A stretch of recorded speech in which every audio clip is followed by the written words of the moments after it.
nous sommes au bout du parcours, si je puis dire, puisque le gouvernement Benjamin Netanyahou fait son unité sur l'abandon de cette solution, son effacement par la surenchère, tant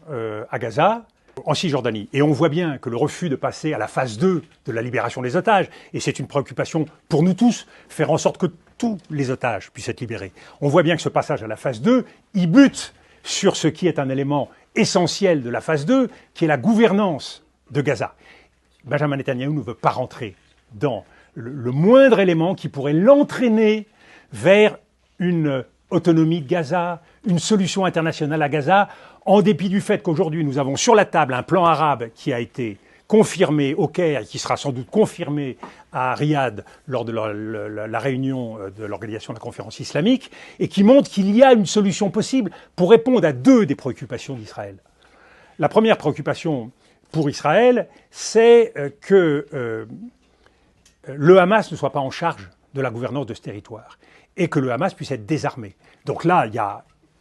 des possibilités ou des perspectives de réponse dans le cadre de ce plan qu'il faut pousser plus loin, qu'il faut affiner. La deuxième chose, c'est qui pourrait assurer cette gouvernance, au moins de façon transitionnelle. Et dans le plan arabe, il y a l'idée que ce serait un comité de personnalités et en lien avec l'autorité palestinienne, mais que ce ne soit pas directement l'autorité palestinienne, ce qui répond là aussi à une demande d'Israël. Mais vous voyez bien que chaque fois qu'on s'approche d'une perspective de solution, le gouvernement israélien l'écarte absolument, parce que pour des principes de vision politique de l'avenir d'Israël, ce n'est pas une idée que Benjamin Netanyahou veut considérer.